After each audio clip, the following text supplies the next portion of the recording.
What if Google could deal Facebook a major blow? I'm talking like right to the family jewels.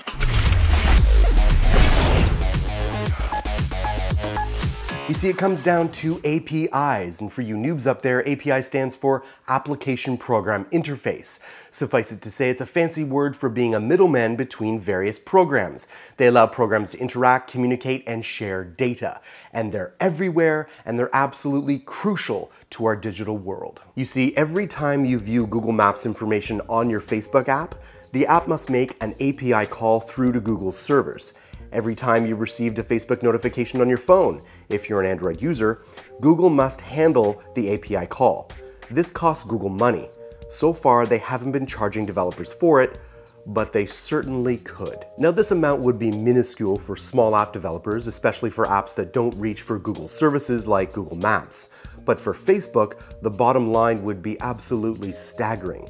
You see, most Facebook users own Android devices, and Facebook owns 4 of the most popular Android apps in the world: Facebook, WhatsApp, Instagram, and Messenger, all of which rely heavily on Google-handled API calls. Now, for those of you who are thinking, no, Jace, Google would never do that, think about it. Google did start charging for Google Maps usage years ago, and just because they've been mute thus far on the API calls, Facebook should be concerned. Now, currently, it's totally feasible to use a method of delivery other than Google Cloud Messaging, the service that handles API calls. So prior to this summer, Facebook may have had hopes of developing their own system and decoupling themselves from Google. But just like the final scenes of Ghostbusters, despair arrived in the form of something soft, white, and round. Marshmallow, Android's newest version, introduced a number of changes to the way Android operating system handles notifications. These changes make it much more difficult for developers to use anything but Google Cloud Messaging to ferry notifications to their apps. Now, it makes sense that Google would want to make sure that apps use their proprietary system to vet app notifications before sending them out to Android devices. In terms of both security and consistent user experience, this is a no-brainer. But now Facebook is staring down the barrel of an Android future in which they will no longer have any other option but to lean on Google's API support. And as some of you know, one of the major goals of Marshmallow was to improve battery life across Android devices. Google realized that one of the best ways to do this was to let devices doze for longer intervals and handle notifications in batches. Marshmallow introduced a caste system that allows developers to categorize push content as low priority and high priority.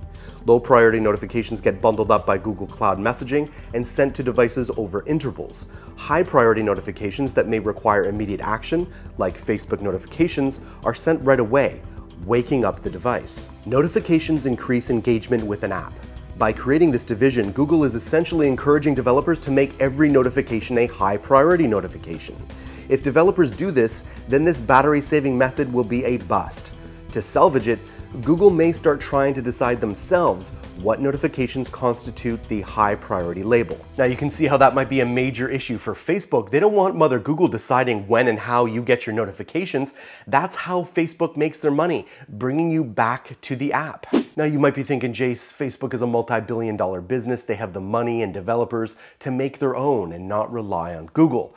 But think about it. For that really to work, they'd have to come up with their own Google Maps, their own Gmail, their own YouTube, their own Google Search, own Play Store, etc., etc., etc. It's a massive enterprise. It might be easier to make nice and play with Google, although very expensive. Thanks for watching, Android Army. My name is Jace. Love to connect with you right here on Google Plus or Twitter. You don't want to forget about my brothers and sister in Android who are working super hard to be your source for all things Android.